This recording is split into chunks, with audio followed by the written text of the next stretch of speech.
Turn it over to Jerry. Thank you so much for coming today. And again, would love to know a little bit more about your background and the program that you're here to talk to us about. Well, thanks for having me here today, Melissa. I watched this last week. I think this is such a great idea. Thank you. There's a lot of really terrific people in our community and in our local area that are doing things everywhere that it's just great to hear about them. Yeah, absolutely. Yeah.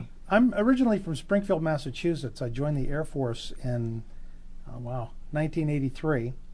And the Air Force dropped me off in a little town called Rome, New York. And Okay. while I was there, I got involved with a church that had an outreach to Liberia, West Africa. And right around, I want to say, 88 or 89, I took my first trip to Liberia. And it was the beginning stages when they were just about ready to start a civil war with each other. And so during that time, we get to know some people there, some of the churches that were planted, and started to see a part of the world that as a little boy from Springfield I never thought imagined. Walking through slum areas, the smells, seeing what people eat, seeing where they sleep. It was really life-changing for me. I was never the same after that. I went back again in the early 90s, and then at one point I took another trip back, and on returning to that, I decided I would go for 6 months. So my wife Karen and I loaded up our trunk and moved to Liberia, and we stayed there for 6 months. And during that time, I started a Bible college, a little Bible school, and began to notice that everyone seemed to have stomach problems and skin problems and eye problems, and couldn't figure out what it was attributed to. I used to think, well, it's typhoid and cholera, of course, and malaria and things like that. But I never made the association at that point to dirty water.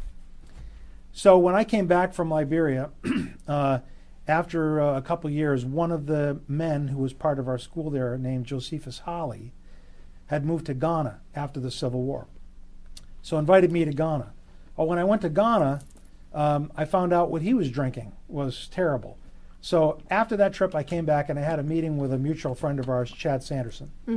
And we started thinking about how in the world do you affect millions of people from a little community like Seneca Falls? Right. How are we going to get safe water in the hands of people who need clean, safe drinking water? Right. And actually, Chad's the one who found this incredible filter. It's a biosand water filter called the Hydrate. Okay. And basically, it's a big, giant blue bucket. It's filled with stone and sand, and the water goes through that, creates a biological layer that kills all kinds of parasites and bacteria and things like that. And the result is clean drinking water. It's about $120 to buy one of these filters, have it installed, etc. So, like, what would one of those filters impact? Like, how many households? Would that be for one household? That's one household, but Okay. they always share their water, and it's not for washing clothes or anything. It's drinking water. Right. So they'll supply drinking water to maybe another family in their village. Okay. So when we figured that out, that was the way to do it, we started to figure out how we were going to get those filters over there, because shipping filters that size was that much sand was an outrageous expense. And although I had people that were willing to write a check to help with it, it was certainly a big project. We found that one organization that had already worked with Hydrate had put close to 2,000 water filters in Ghana, and the non-for-profit that was going to install them didn't install them. Wow. So okay. they asked us to take control of those water filters. So it was really just, it was really a miracle of God that there was already filters there. All we had to do was get sand. So we partnered with a couple organizations, went back and started implementing these filters in various villages all over Ghana. But the thing that struck me the most profoundly during all that research was a man named Jim Bodenner. And Jim Bodenner is the executive director of the Safe Water team. Okay. They're located in Michigan. They do phenomenal work. They're in Puerto Rico. We're actually part of that team. We work together with them. But Jim was speaking at a corporate social responsibility event and was talking about, gave this illustration and said, if we woke up this morning and a 747 crashed for no apparent reason, we'd all be very concerned. What about 5? What if 5 crashed in one day? What about 10? How about 15? 1.5 million people a year die from dirty water, and the majority of those are kids. Wow. And if we knew that if that number of people were dying every day from dirty water, and it was airplane crashes, we'd have the airplane people. We'd have them working on it. We'd have the FBI, the CIA. We'd be going crazy to figure out why those planes were crashing. Right. But this happens every single day. And the thing is, it's such a simple solution. It's sand going through water. And there's other great water filters out there, not just the one that we implement.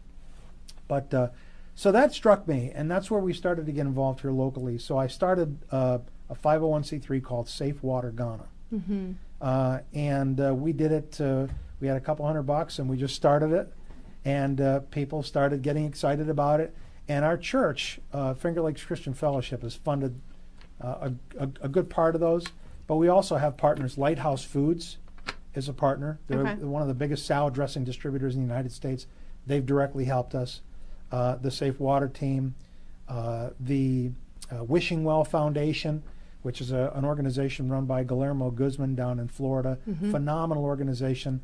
They had a young girl in an elementary school who passed away, and one of her friends said, let's do something for her, and they began raising money.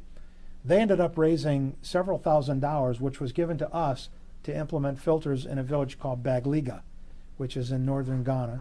55 families got water filters because of this little girl's vision. Wow. So Safe Water Ghana, as of this year, we've put in 550 water filters right here from Seneca Falls. That's incredible. And it's because people just care. They're, when you think about it, $10 a year gives a family safe water all year long, and they'll take care of their neighbor, their friend.